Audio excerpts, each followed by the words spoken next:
Jasmine, वो रही हमारी गाड़ी जो हमें आजादी की ओर ले जाएगी। भैया, सनी, सनी! क्या है?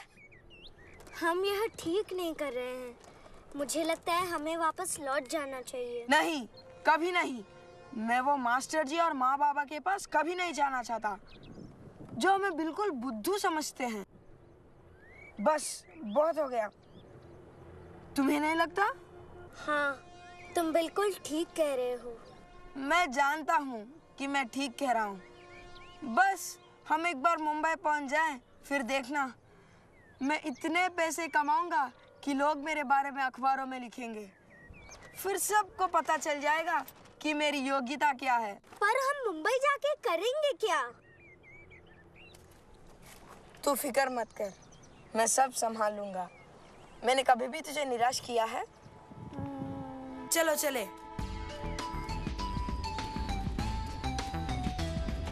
चल जल्दी चल। यात्रीगण कृपया ध्यान दें, मुंबई एक्सप्रेस प्लेटफॉर्म नंबर 2 से रवाना होने के लिए तैयार है। यात्रीगण कृपया ध्यान दें, मुंबई एक्सप्रेस प्लेटफॉर्म नंबर 2 से रवाना होने के लिए तैयार है। साहब, इसकी एंट्री कर दीजिए। ये नंबर है नहीं है, देख लीजिए और नाम की एंट्री कर माफ दीजिए। कीजिए सर, क्या आप जानते हैं प्लेटफॉर्म नंबर 2 पर कहाँ से जाते हैं? हाँ जरूर, ये सीढ़ियाँ ले लो, ऊपर जाकर राइट लेकर फिर सीढ़ियाँ उतर जाना। तुम्हारे माता पिता कहाँ हैं?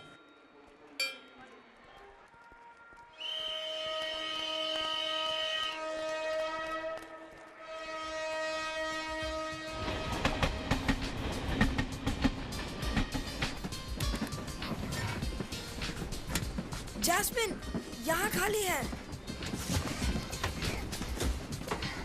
इतनी तेज गाड़ी, इतनी तेज चल रही है। तो थोड़ी ही देर में हम जैस्मिन! पहुंच जाएंगे। जैस्मिन, जैस्मिन, तुम ठीक तो हो? जैस, मुंबई पहुंचकर मैं अपने लिए नए कपड़े, जूते और मोबाइल फोन खरीदूंगा। मैं माँ और पापा को दिखा दूंगा कि मेरी योग्यता क्या है। मैं एक दिन इतना अमीर बन जाऊंगा कि किसी को मेरे परीक्षा में मिले खराब नंबरों के बारे में याद ही नहीं रहेगा।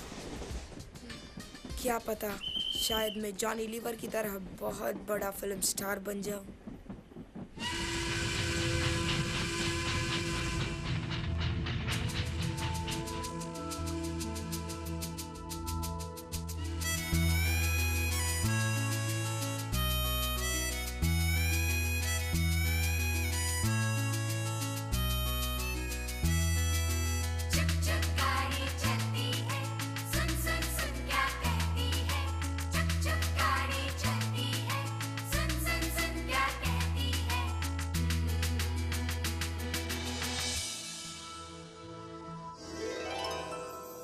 तू जो देखता है तेरा सपना नहीं है, तू जो मांगता है तेरा अपना ही तो है।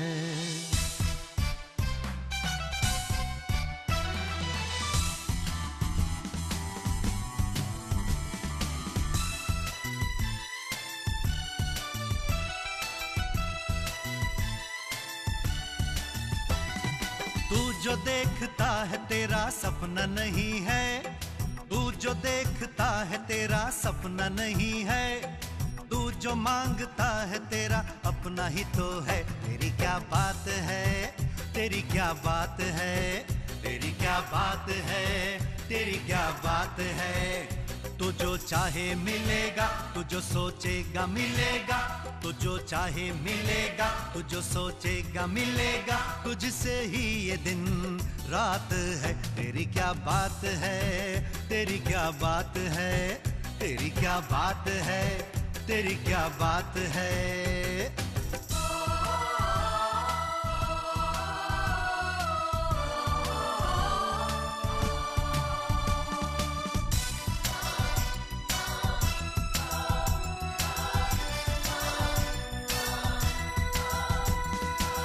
तुझसे मिलने के लिए दुनिया होगी बेचैन, तेरी एक झलक के लिए तरसेंगे नैन। अरे तुझसे मिलने के लिए दुनिया होगी बेचैन, तेरी एक झलक के लिए तरसेंगे नैन। मम्मी पापा तुझसे कहेंगे तू उनकी जान, बड़ा होकर तू बनेगा उनकी पहचान। तेरी क्या बात है, तेरी क्या बात है, तुझे सब प्यार करेंगे क्योंकि तू बिंदास है। तेरी क्या बात है, तेरी क्या बात है, तेरी क्या बात है, तेरी क्या बात है। भैया उठिए, भैया मुझे भूख लगी है, भैया उठिए, भैया उठ।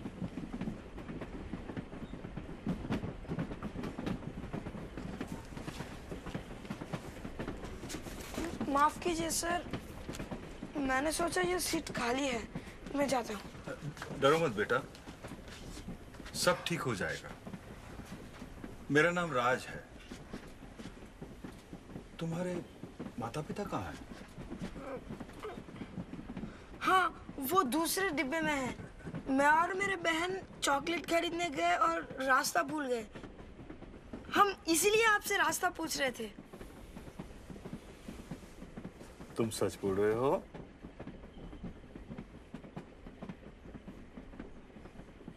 घबराओ मत बेटा, मुझ पर विश्वास करो। मुझे तुम्हारी पूरी कहानी सुननी है। इस बार सब सच सच बताओ।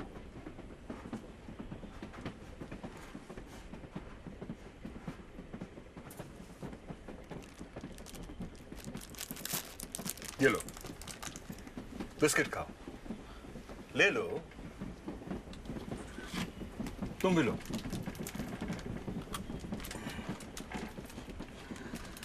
और अब मुझे बताओ कि तुम लोग यहाँ क्या कर रहे हो?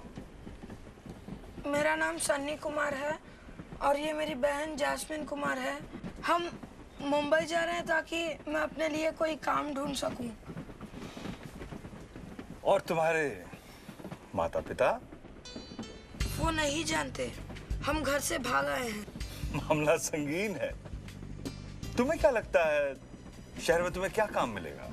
मेरा चचेरा भाई बॉबी एक फिल्म स्टूडियो के बाहर चाय की दुकान चलाता है और मुझे भी सबसे बढ़िया अदरक की चाय बनानी आती है।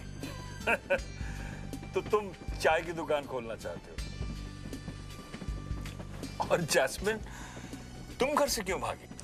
मैं अपने सनी भैया के बगैर थोड़ी देर भी नहीं रह सकती। मैं भी चाय की दुकान में भैया का हाथ बटाऊंगी। तो फिर स्कूल कौन जाएगा? मैं वहाँ कभी नहीं जाऊंगा। वहाँ सब लोग मुझे हर वक्त डांटते रहते हैं, मुझ पर चिल्लाते रहते हैं। मैं अच्छी तरह से पढ़ नहीं सकता, इसमें मेरी क्या गलती है? मुझे लगता है कि ईश्वर ने मुझे दिमाग ही नहीं दिया। बेटा, परमेश्वर ने सब बच्चों को एक सा दिमाग दिया है, पर सब उसका इस्तेमाल अलग अलग तरीके से करते हैं। ईश्वर ने तुम्हें बहादुरी और निडरता दी है और जैस्मिन को एक सच्चा और प्यारा दिल दिया है। ईश्वर ने हम सबको कुछ ना कुछ गुण और योग्यता देकर एक दूसरे से अलग और अपने में अनूठा बनाया है। पर मुझे नहीं लगता ईश्वर हमें चाहते हैं, वरना वो माँ और बाबा को हमें बार बार डांटने से रोकते और हमें इतना गरीब नहीं बनाते। मेरे चाचा वीरेंद्र इतने अमीर होकर भी हमारी कोई मदद नहीं करते। मैं बस ये जानता हूँ कि मैं मुंबई पहुंचकर साबित कर दूंगा कि मेरी भी कोई अहमियत है। मैं अमीर बनूंगा और मेरा भी नाम होगा। अच्छा, तो तुम्हें लगता है कि मशहूर और अमीर होने से तुम लोगों को अपनी अहमियत दिखा सकते हो? हाँ बिल्कुल। और अगर मैं तुम्हें कहूं कि तुम्हें कुछ साबित करने की जरूरत नहीं है तो? मैं ये जानता हूँ कि मुझे ये साबित करना होगा। हमें मुंबई पहुंचने में बहुत देर है। मैं तुम्हें एक कहानी सुनाता हूं, उसके बाद तुम तय करना कि तुम क्या सोचते हो। थैंक यू अंकल राज, आप बहुत अच्छे हैं। ये मेरा सौभाग्य है। ये कहानी उस ईश्वर की है जो हमें बहुत चाहता है। उसने हम सबको किसी मकसद से बनाया है। वो हम सब की बहुत कद्र करता है। तो सुनो, संसार की शुरुआत में सच्चे परमेश्वर ने सब कुछ बनाया।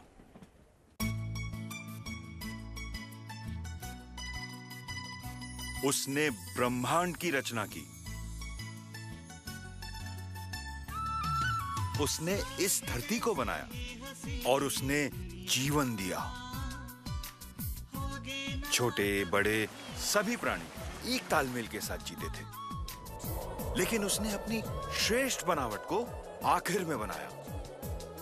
उसने इंसान को बनाया।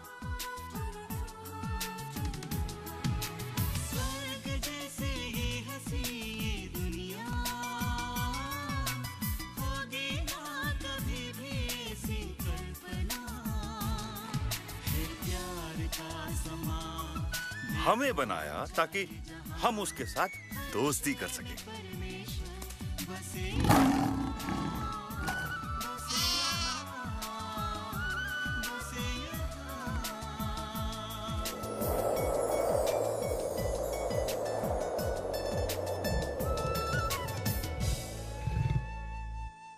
पता है, हम उसके बनाए बागीचे में रहते थे। सब कुछ बहुत ही सुंदर था, तब तक जब तक कि आदम और हव्वा ने ईश्वर की आज्ञा का उल्लंघन नहीं किया। तुमने उस पेड़ का फल खाने के बारे में कभी सोचा है? वही जिसे परमेश्वर ने खाने से मना किया है। क्या ये सब खाने के लिए काफी नहीं है? पर बस जानना चाहती थी कि उसका स्वाद कैसा है।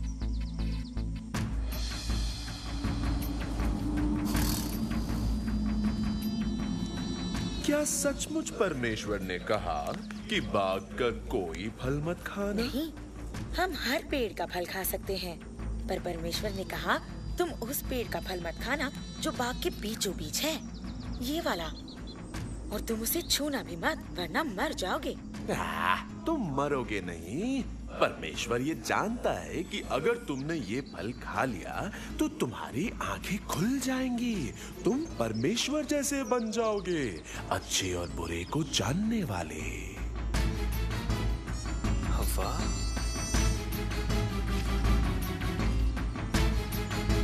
ये लो।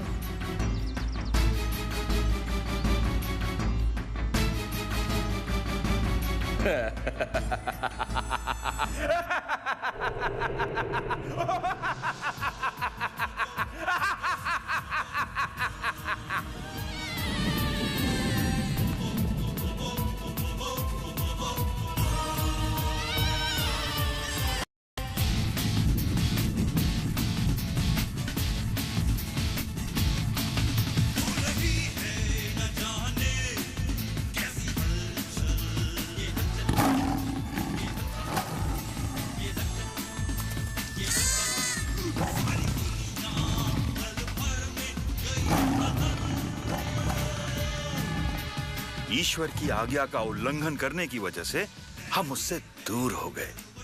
सब कुछ गलत हो गया। हम में हिंसा जागी। हम एक दूसरे को दुख पहुंचाने लगे। हम लालची और स्वार्थी हो गए।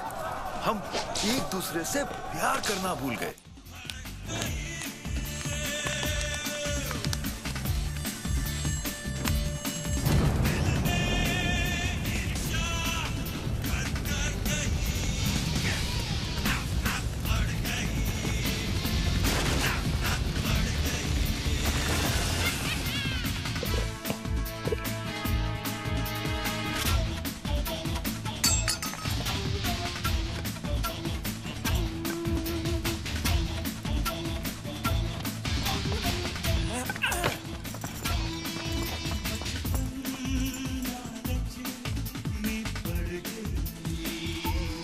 पर ईश्वर हमें इतना प्यार करते हैं कि वो हमें उनकी ओर वापस ले जाना चाहते थे। इसीलिए उन्होंने अपने बेटे को भेजा, जिसका नाम था यीशु।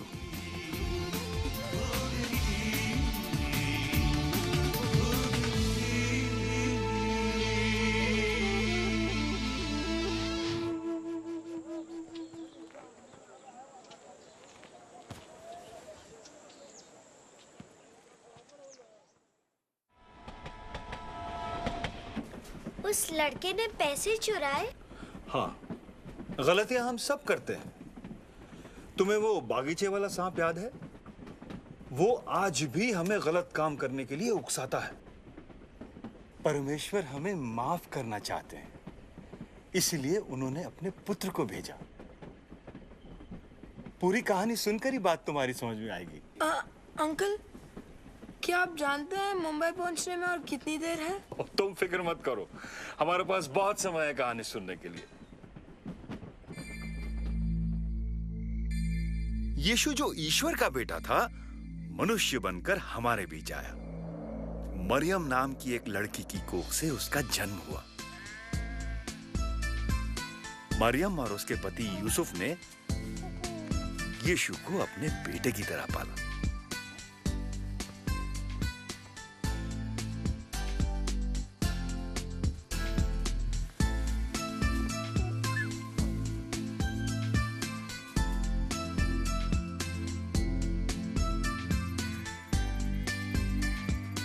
ईश्वर ने स्वर्गदूतों को धरती पर भेजा अपने बेटे के जन्म के बारे में बताने के लिए, और स्वर्गदूतों ने चरवाहों को भेजा उसके स्वागत के लिए। ये सच है, जो स्वर्गदूत ने कहा वो सच है। जब बालक बड़ा हुआ तब उसे बपतिस्मा दिया गया, और जब उसे बपतिस्मा दिया जा रहा था तब स्वर्ग से एक आवाज सुनाई दी, ये मेरा बेटा है जिसे मैं बेहद चाहता हूं, इससे मैं बहुत खुश हूं। और यीशु ने इस धरती पे अपना कार्य शुरू किया, और शैतान भी अपने कार्य में व्यस्त था। शैतान? हाँ, शैतान, जो हमें ललचाता है, जो हमें उकसाता है। ईश्वर का दुश्मन वो नहीं चाहता था कि यीशु हमें हमारे पापों से बचाए। इसीलिए शैतान ने यीशु को अपनी इच्छाओं और लालच में भटकाने की कोशिश की।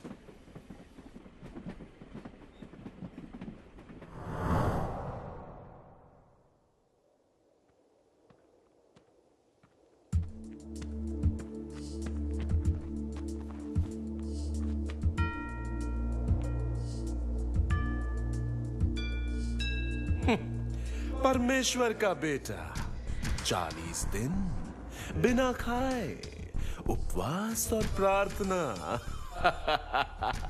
ये कोई परीक्षा है? तुम्हारे पिता का हुक्म है?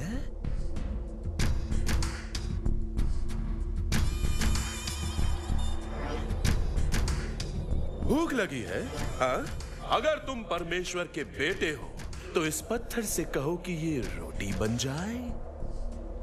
ये लिखा है कि मनुष्य सिर्फ रोटी से ही नहीं बल्कि परमेश्वर के मुख से निकले वचनों से जीवित रहेगा।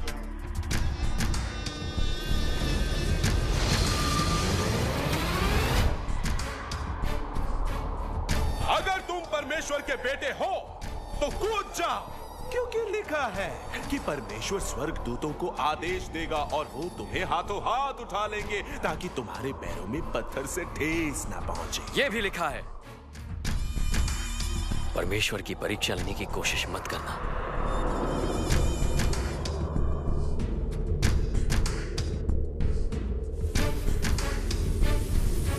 मैं ये सब तुम्हें दे दूंगा अगर तुम सिर्फ और सिर्फ मेरी पूजा करो। दूर हो जा शैतान।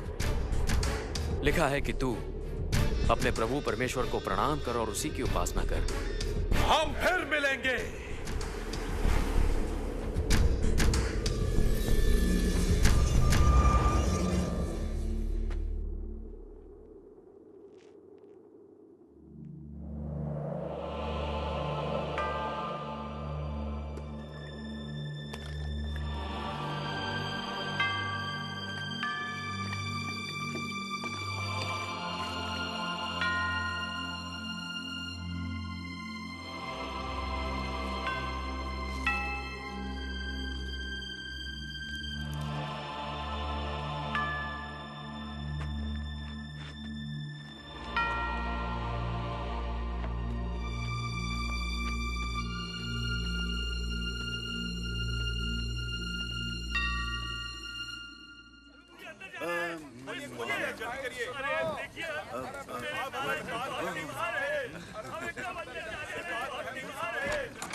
मैं देख सकता हूँ, यीशु ने मेरी आंखें ठीक की। मैं सब देख सकता हूँ। मैं अंधा था पर अब देख सकता हूँ। अब कल आना। माफ करो, अब कल नहीं। लगता है लोग इस चमत्कारी से खुश हैं। हाँ, इसकी शोहरत दिन ब दिन बढ़ रही है। वो अच्छा आदमी है। निकोदेमस, वो हमें से नहीं है।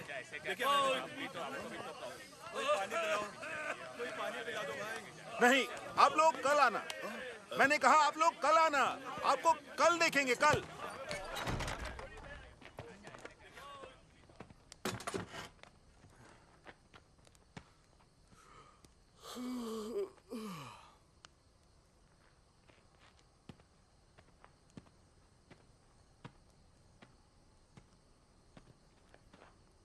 शुक्रिया यूहन्ना। यहूदा, कोई बात नहीं।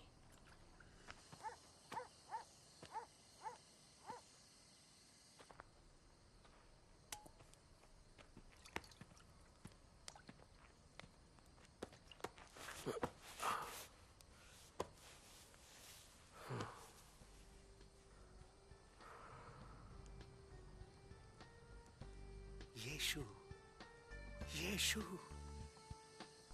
यीशु।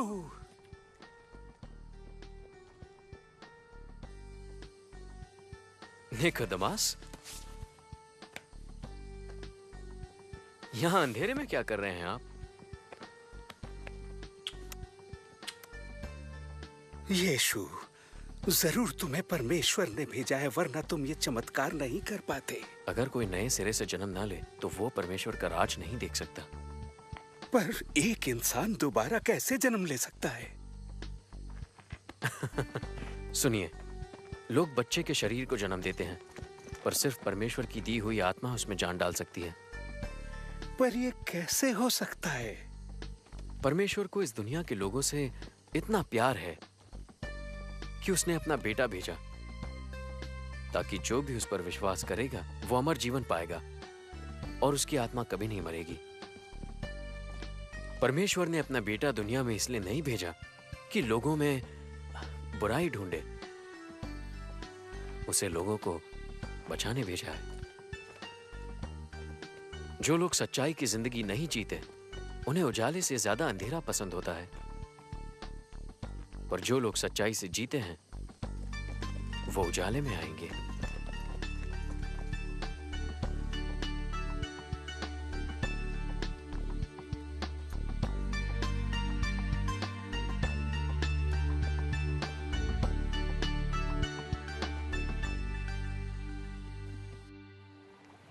कहा जाता है कि पड़ोसी से प्यार करो और दुश्मन से नफरत। मैं कहता हूं कि दुश्मन से प्यार करो और जो तुमसे नफरत करते हैं उनका भला करो। जो तुम्हें बुरा कहे उसके लिए प्रार्थना करो और जो तुम पर जुल्म करे उसके लिए दया मांगो। तब तुम अपने स्वर्ग में रहने वाले परम पिता जैसे बन सकोगे। वो सूरज को भले और बुरे दोनों के लिए उगाता है। यहूदा, भले और बुरे मैं समझा था वो मसीहा बनेगा, रोमन शासकों को खत्म करेगा, एक क्रांति लाएगा, सिर्फ बातें नहीं करेगा, खास करके दुश्मनों से प्यार करने की बातें। अगर तुम सिर्फ उन्हें चाहो जो तुम्हें चाहते हैं, तो क्या परमेश्वर तुमसे खुश होगा? सुना है ये लोगों को ठीक कर देते हैं। साहूकार भी अपने दोस्तों से प्यार करते हैं। उम्मीदें मत रखो। तुम्हारे भाई को ठीक करने के लिए ज्यादा गुणी आदमी चाहिए। भी करते हैं। ये बात दिमाग से निकाल दो।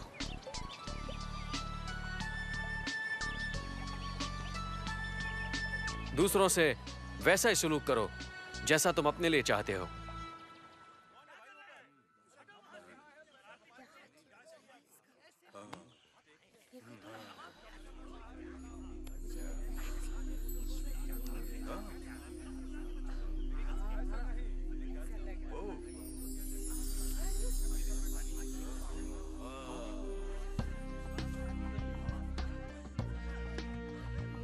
ये आदमी मुसीबत है।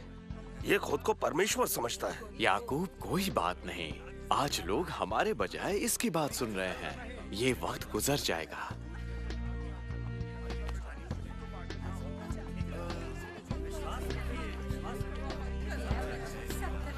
तुम यहाँ रुक क्यों गए? हम अंदर नहीं जा सकेंगे। कोई बात नहीं कालिब, तुमने कोशिश तो की। लेकिन वो आदमी तुम्हें ठीक कर सकता है। मेरे पास एक तरकीब है, चलो।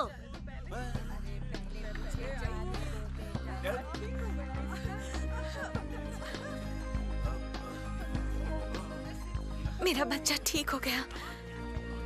शुक्रिया, शुक्रिया यीशु।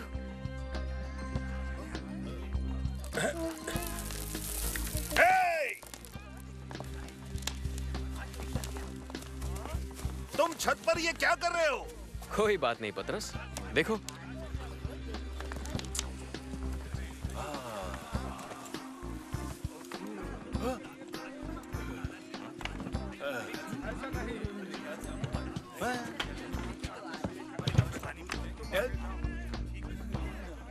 मेरे दोस्त, तुम्हारे गुनाह माफ हो गए। गुनाह माफ हो गए? गुनाह सिर्फ परमेश्वर माफ करता है। वो खुद को परमेश्वर समझता है। आप धर्म की शिक्षा देते हैं, तो कहिए क्या मेरे लिए यह आसान होगा कि इस आदमी से कहूं कि इसके गुनाह माफ हुए, या फिर इससे कहूं कि उठो, चटाई उठाओ और अपने घर जाओ? ये जान लीजिए कि मैं ये दोनों कर सकता हूं। उठो, अपनी चटाई उठाओ और घर जाओ।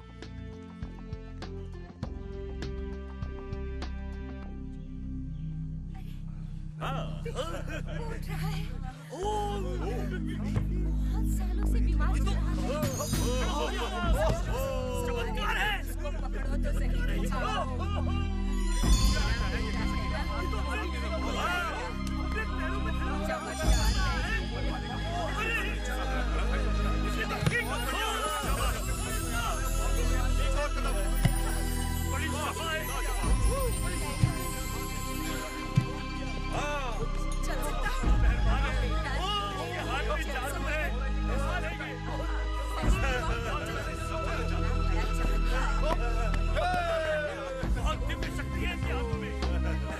कालिब,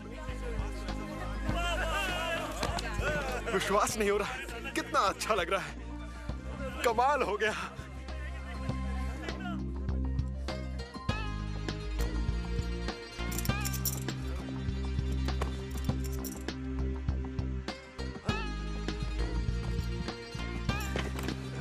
चटाई भूल गया था। कालिब, आओ चले। कालिब, आओ चले।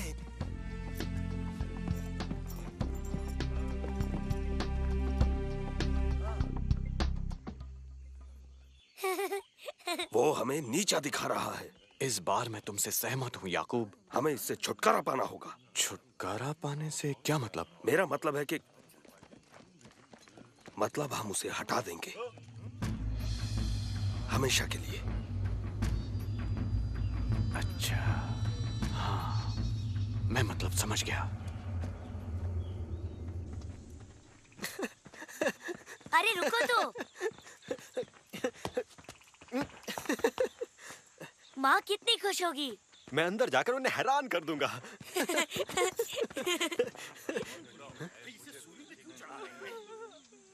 नहीं कालिब, मत देखो।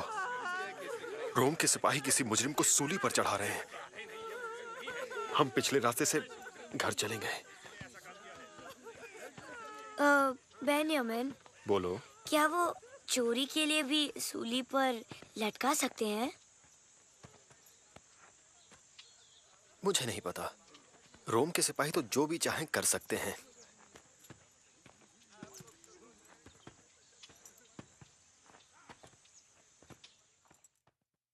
ओह हाँ हाँ, मैं आज सुबह ही लौटा। अरे सुनो, यीशु ने मुझे जो शक्ति दी थी उससे एक अंधा देखने लगा। हाँ हाँ, और मेरे जरिए एक छोटी लड़की चलने लगी। हाँ, मरियम और मार्था को देखकर खुशी हुई। यीशु, यीशु, मेरे बेटे पर दया करो।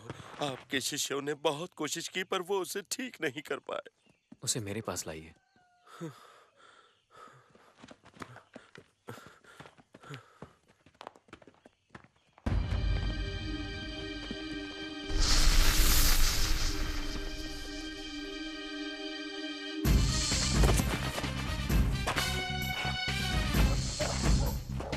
इसकी ये हालत कब से है?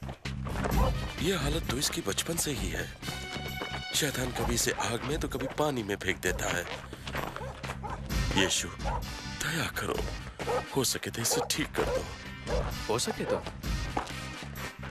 जो विश्वास रखते हैं वो कुछ भी कर सकते हैं। मुझे विश्वास है, पर उसे मजबूत करने में मेरी मदद कीजिए।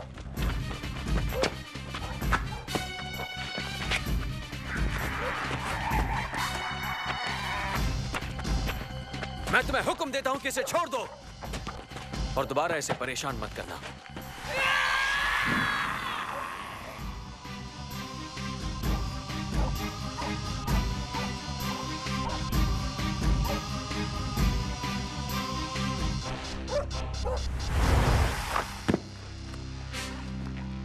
ये लड़का मर गया। ठीक हो पाएगा क्या? मुझे नहीं लगता। उठेगा क्या? ये क्या हो रहा है? अरे, तो कमाल है। चमत्कार है। चमत्कार हो गया। कैसे हो गया? बाबा, मेरे बेटे। मेरा बेटा।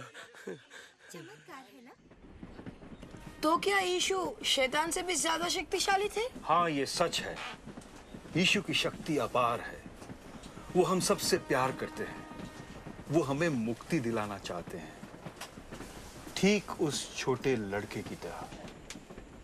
पर हर कोई यीशु को पसंद नहीं करता था।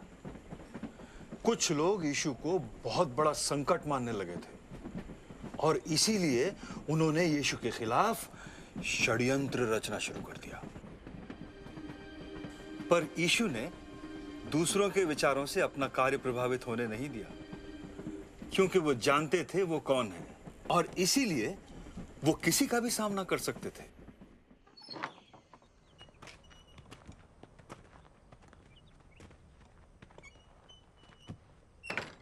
यीशु, आज का दिन अच्छा था ना?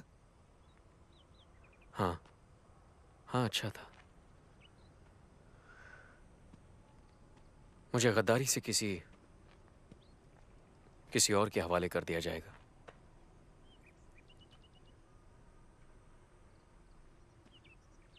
और वो मुझे मार देंगे। पर मौत के तीसरे दिन मैं फिर जिंदा हो जाऊंगा।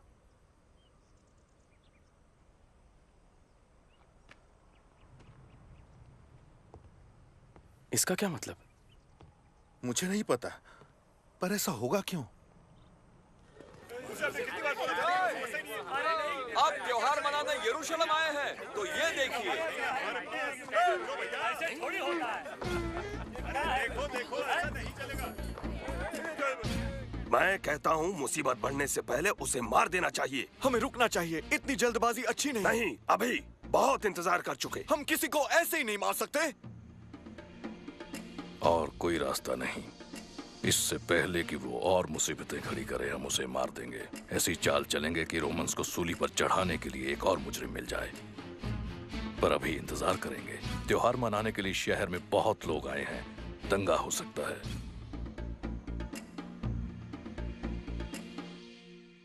वो सब जिन्हें मुझ पर विश्वास है, उन्हें उस पर भी विश्वास है जिसने मुझे भेजा है। क्या जिसने मुझे देखा है, उसने मुझे भेजने वाले को देखा है। मैं इस दुनिया में उजाला बनकर आया हूं।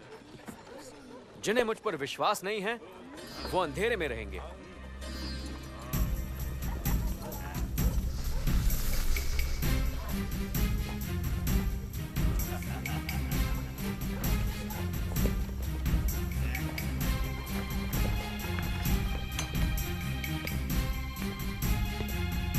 यीशु का चेला और यहाँ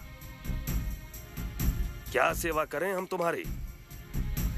मुझे कितने पैसे दोगे अगर मैं यीशु को तुम्हारे हवाले कर दूं? तुम कर सकोगे?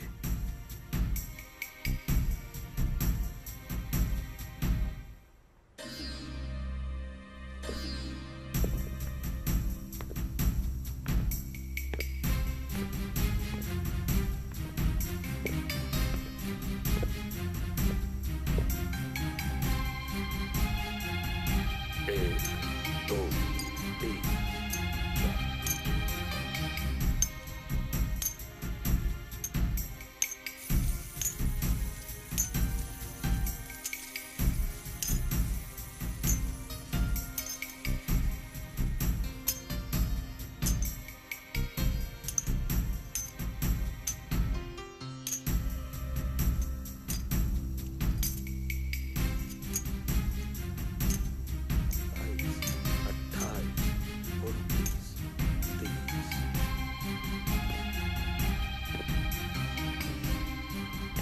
सही वक्त आने पर मैं आपको बता दूंगा।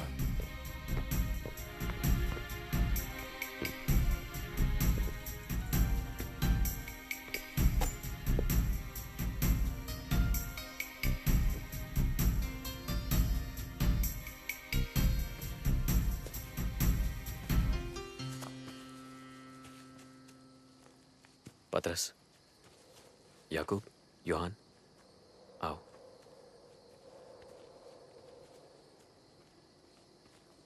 तुम यहीं रुको।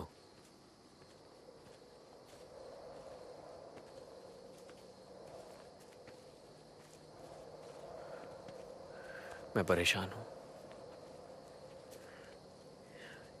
ये परेशानी मेरी जान लेगी। यहीं रुको और मेरे लौटने तक जागते रहो। हाँ, ठीक है।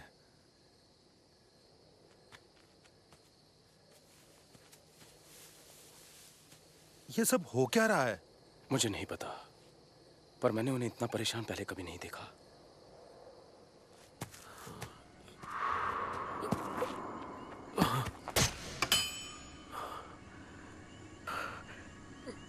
मेरे पिता, अगर हो सके तो मुझे इन सारी तकलीफों से मत गुजरने देना।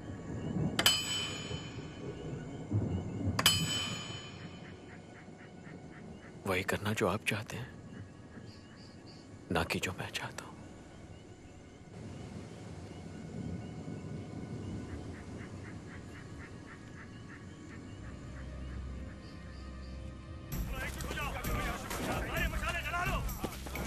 जाओ, हथियार लाओ।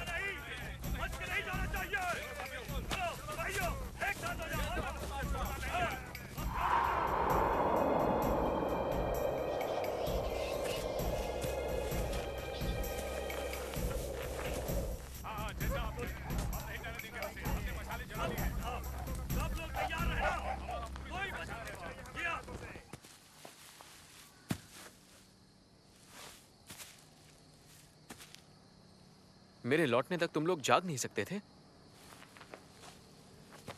हम यीशु को कैसे पहचानेंगे? किसी को आगे भेजना चाहिए जो इशारे से हमें बता दे कि यीशु कौन है। नहीं, मैं जिसका गाल चूमूंगा वो ही यीशु होगा। वक्त आ गया है मुझे हवाले किए जाने का। उठो। मुझसे गद्दारी करने वाला यहां आ चुका है। वो उसे गिरफ्तार करने आ रहे हैं। हमें कुछ करना चाहिए।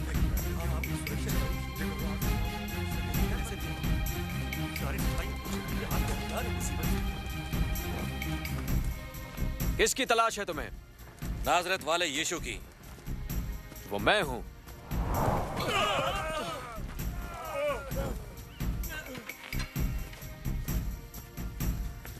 किसकी तलाश है तुम्हें? नाजरत वाले यीशु की। मैंने कहा कि वो मैं हूं। जब तुम्हें मेरी तलाश है तो बाकियों को यहां से जाने दो।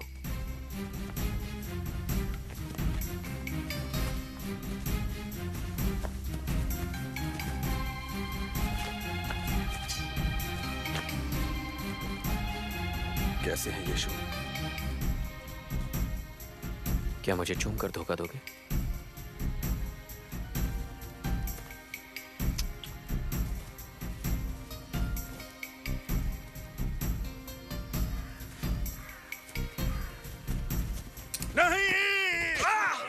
बस करो, फेंक दो अपना खंजर।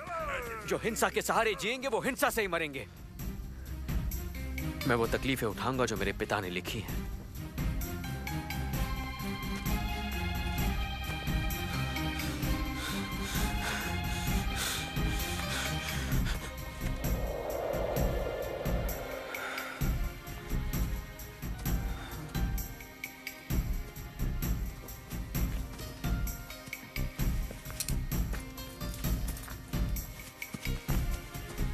यीशु, कुछ करो, रोको उन्हें।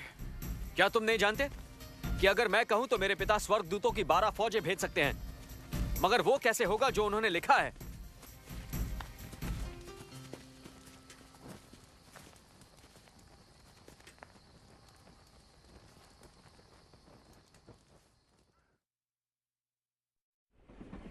यीशु ने तो कुछ गलत नहीं किया था, फिर उन्होंने यीशु को सजा क्यों दी? मुझे तो लगा कि यीशु बहुत शक्तिशाली थे, पर उन्होंने उनको रोका क्यों नहीं? यीशु शक्तिशाली हैं, पर उन्होंने अपनी शक्ति का इस्तेमाल अपने लिए नहीं किया। उन्होंने अपनी शक्ति का इस्तेमाल तुम्हारे लिए और तुम्हारे लिए किया। आप क्या कहना चाहते हैं? याद रखो, हम हमारे पापों की वजह से अपने ईश्वर से दूर हो गए थे और इसकी सजा किसी न किसी को तो भुगतनी ही थी। और वो सजा यीशु ने अपने सर ली।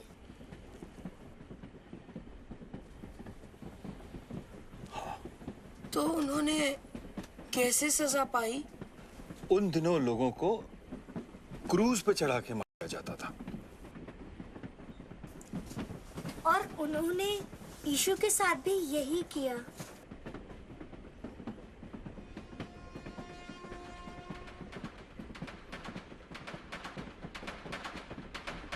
पीछे हटो, पीछे हटो, चलो पीछे खड़े रहो, चलो, चलो, चलो, चलो।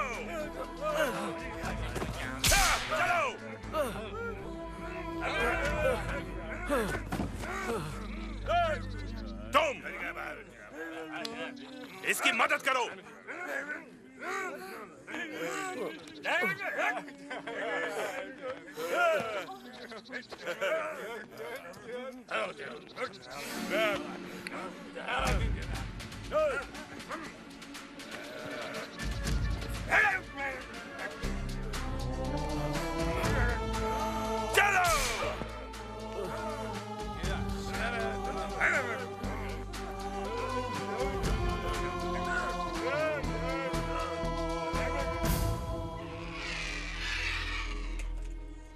पहले इन दो चोरों को ले लो और इस यीशु को आखिर में रखना।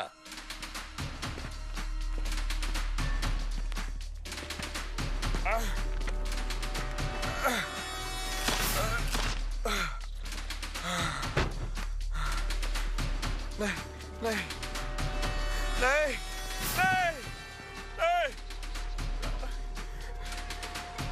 नहीं।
मेरे पिता, इन्हें क्षमा कर देना। ये नहीं जानते ये क्या कर रहे हैं।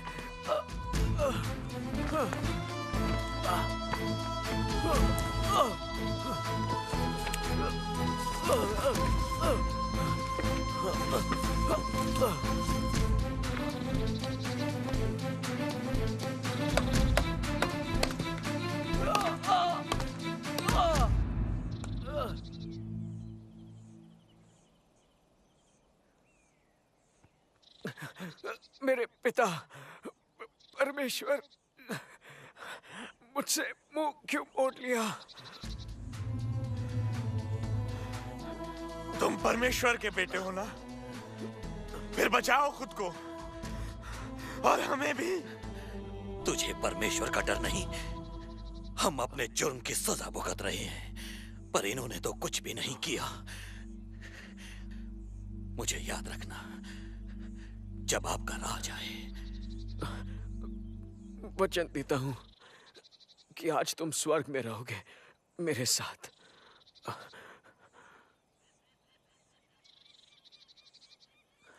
सब कुछ हो चुका है मेरे पिता। मैं खुद को आपके हवाले करता हूं।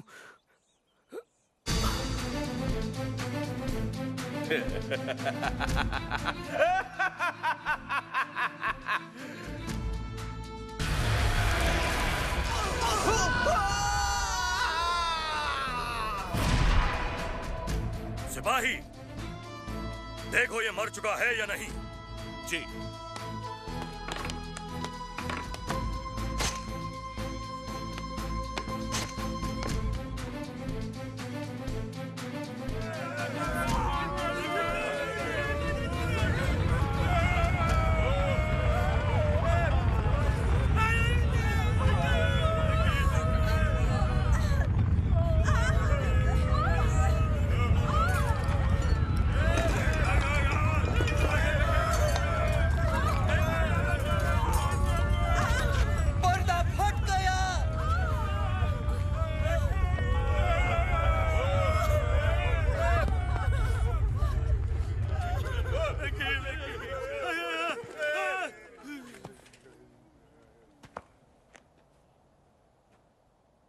ये आदमी सचमुच परमेश्वर का बेटा था।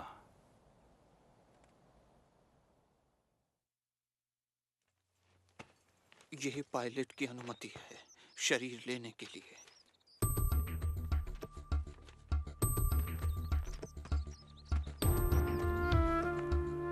यूसुफ,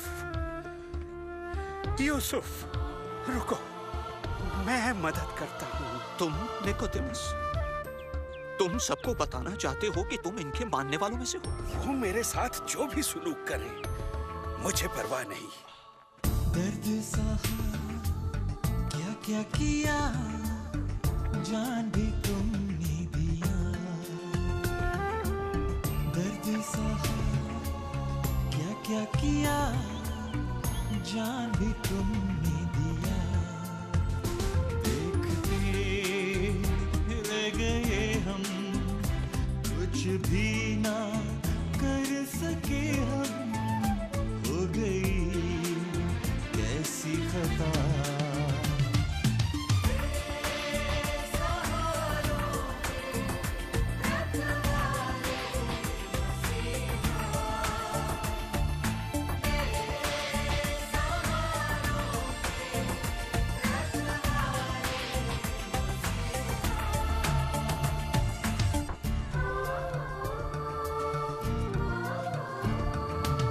भटके हुए को राह दिखाया, कमजोरों को जीना सिखाया। थाम के हाथ गिरने से बचाया, खुशियों से फैला के उजाला। प्यार जिंदगी में भर डाला।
हमें इसी बात का डर था। शहर के शासक हमें ढूंढ रहे हैं।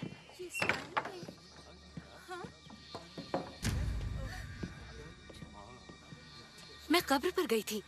वहाँ वो पत्थर हटा हुआ था। वहाँ पर एक स्वर्गदूत भी था और स्वर्गदूत ने कहा कि यीशु मृतकों में से जी उठे हैं, ठीक जैसा उन्होंने कहा था। स्वर्गदूत कहे या आदमी, मरने के बाद कोई जिंदा नहीं हो सकता। कैसे हो? देखो उनका भूत। क्यों डर रहे हो तुम लोग? तुम्हें कोई शक है? देखो मेरे हाथ, मेरे पैर, और देखो कि मैं कौन हूं। भूतों के पास मेरी तरह शरीर नहीं होते। तुम्हारे पास खाने को कुछ है?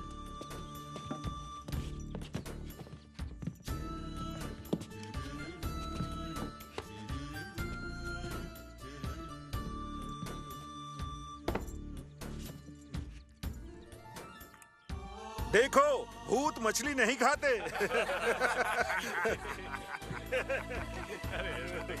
ये सब क्यों हुआ? और आप जिंदा कैसे हैं?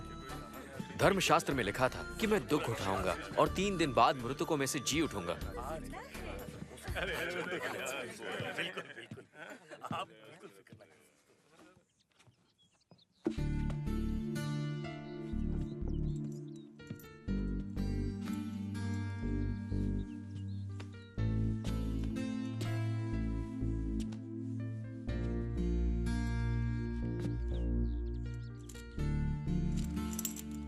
ये आपका है, मैंने इसे चुराया था।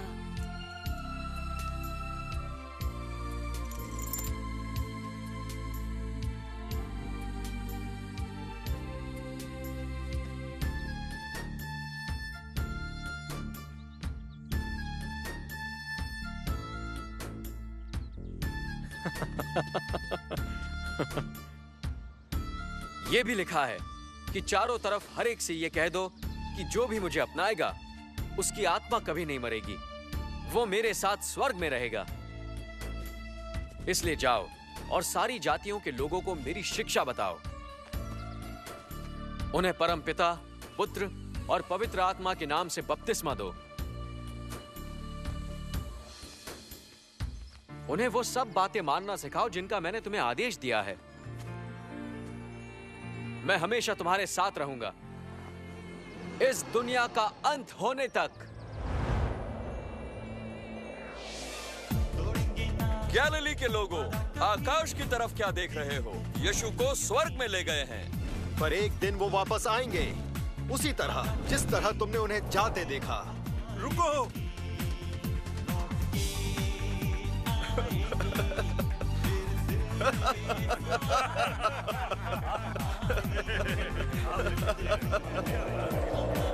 क्या बात है!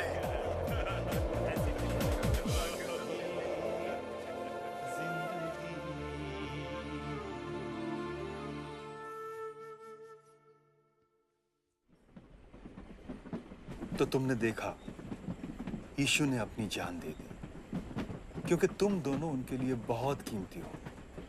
मेरी और तुम्हारी सजा उन्होंने अपने सर ले ली। एक यही रास्ता था हमें अपने ईश्वर से वापस मिलवाने का। पर वो मरे नहीं, वो फिर से जी उठे हैं। वो मौत से भी ज्यादा शक्तिशाली हैं।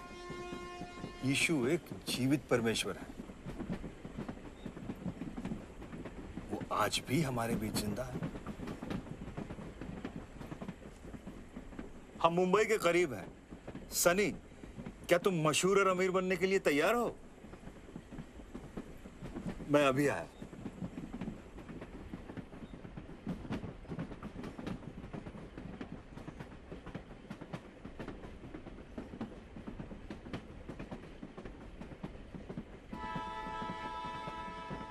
जैस्मिन, मुझे लगता है हमें घर वापस लौट जाना चाहिए। अंकल से कहानी सुनने के बाद मैं ये जान गया हूँ कि यीशु हमसे प्यार करते हैं। मुझे लगता है कि हमारी भी कोई अहमियत है। तुम समझ रही हो ना मैं क्या कहना चाहता हूँ? हाँ, मैं समझ रही हूँ। राज अंकल से यीशु की कहानी सुनकर मुझे ये पता चला कि कोई मुझसे भी प्यार करता है। सनी, हम मुंबई पहुंचने वाले हैं। क्या तुम तैयार हो? नहीं, हमें घर वापस जाना है, पर पता नहीं कैसे। हमें यहाँ तक आने की भी टिकट नहीं थी। अगर टीसी आ गए तो तुम टीसी की फिक्र मत करो। क्यों नहीं?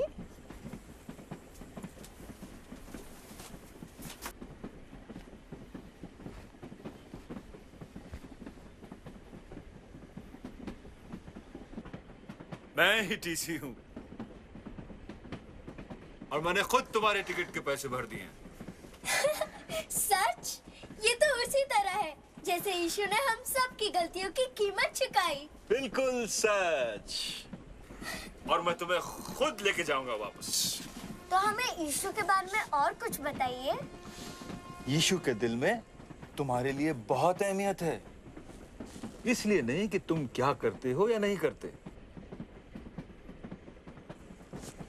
बल्कि इसलिए कि ईश्वर ने अपने समान तुम्हारी रचना की है।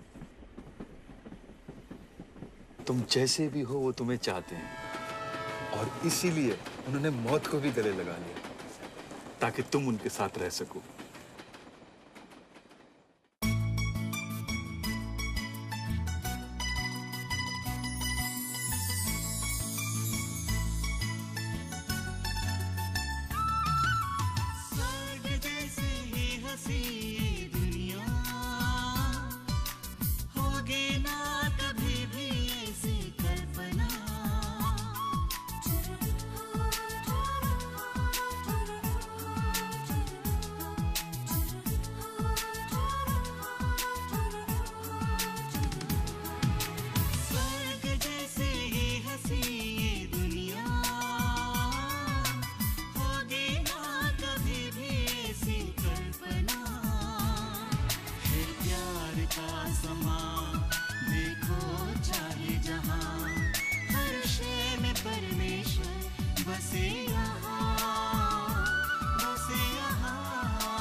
सनी और जैस्मिन अपने माता पिता की आकांक्षाओं को तुच्छ समझते थे। उन्हें लगा कि दौलत और शोहरत कमाकर वो महत्व और मुकाम हासिल कर लेंगे।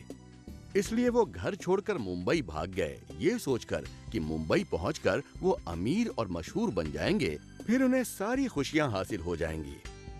वो जानते थे कि वो गलती कर रहे हैं, लेकिन प्रेम और अपनेपन की तलाश में वो लगातार गलतियां करते चले गए। सौभाग्य से सनी और जैस्मिन के जीवन में अंकल राज आते हैं। ये जानते हुए कि दोनों गलती कर रहे हैं, अंकल राज उनकी मदद करते हैं। हालांकि उनके पास सजा देने का अधिकार है, पर वो उनकी गलती का जुर्माना भरकर उन्हें क्षमा करने का फैसला करते हैं ताकि उन्हें वापस उनके माता पिता के पास ले जा सकें। सनी और जैस्मिन की तरह आप भी एक सफर कर रहे हैं। जिंदगी के इस लंबे सफर में आप और मैं प्रेम और अपनापन हासिल करना चाहते हैं। प्रेम, अपनापन और शोहरत की लालसा में हम वो कर बैठते हैं जो सही नहीं है, और ऐसा करते हुए हम स्वर्ग में बसे अपने उस परम पिता से दूर हो जाते हैं जो हमारी सारी जरूरतें पूरी कर सकता है, हमारी प्रेम और अपनेपन की जरूरत भी। दोस्तों, सनी और जैस्मिन ने महसूस किया कि जीवन में सब कुछ तब तक ठीक नहीं हो सकता जब तक हम अपनी गलतियों को पूरी तरह छोड़कर प्रभु यीशु की प्रस्तावित क्षमा को स्वीकार न कर लें। अंकल राज की तरह यीशु के पास भी हमें सजा देने का अधिकार था, पर उन्होंने हमें क्षमा करने का फैसला किया और हमारी गलतियों का जुर्माना भरने के लिए सूली पर चढ़कर अपनी जान दे दी। ऐसा करके यीशु ने हमारे लिए स्वर्ग में जगह बना दी। क्या आज आप भी जीवन का सफर कर रहे हैं? वो सफर जिसमें हर पल है डर, बेचैनी और ये भी पता नहीं कि कल क्या होगा, न ही ये जानते हैं कि मरने के बाद आप कहाँ जाएंगे। तो मेरे दोस्तों, आज मैं आपसे कहना चाहता हूँ कि आपका परम पिता परमेश्वर आपसे प्रेम करता है, वो आपसे खुश है और आपसे संबंध रखना चाहता है। आपको सिर्फ इतना करना है कि आप अपनी की हुई गलतियों से दूर हो जाएं और उसे अपने दिल में बसा लें। अगर आज आप उसके प्रेम, अपनेपन और क्षमा का अनुभव करना चाहते हैं, तो क्या आप कृपा करके मेरे साथ ये प्रार्थना करेंगे? हे प्रभु यीशु, मैं अपने पापों के लिए क्षमा चाहता हूँ और आपका आभारी हूँ कि आपने कैलवरी की सलीब पर चढ़कर मेरे पापों का जुर्माना भरा। कृपया मुझे पवित्र करके अपना बना लीजिए। मैं आज से सिर्फ आपके लिए जीना चाहता हूँ और मैं आभारी हूँ कि आपने मुझे अपना लिया। यीशु के नाम पे मैं ये प्रार्थना करता हूँ। दोस्तों, अगर आज आपने ये प्रार्थना कर ली है तो आप परमेश्वर के अपने बन गए हैं और अब वो आपके दिल में रहेगा और मृत्यु के बाद आप सदा स्वर्ग में रहेंगे।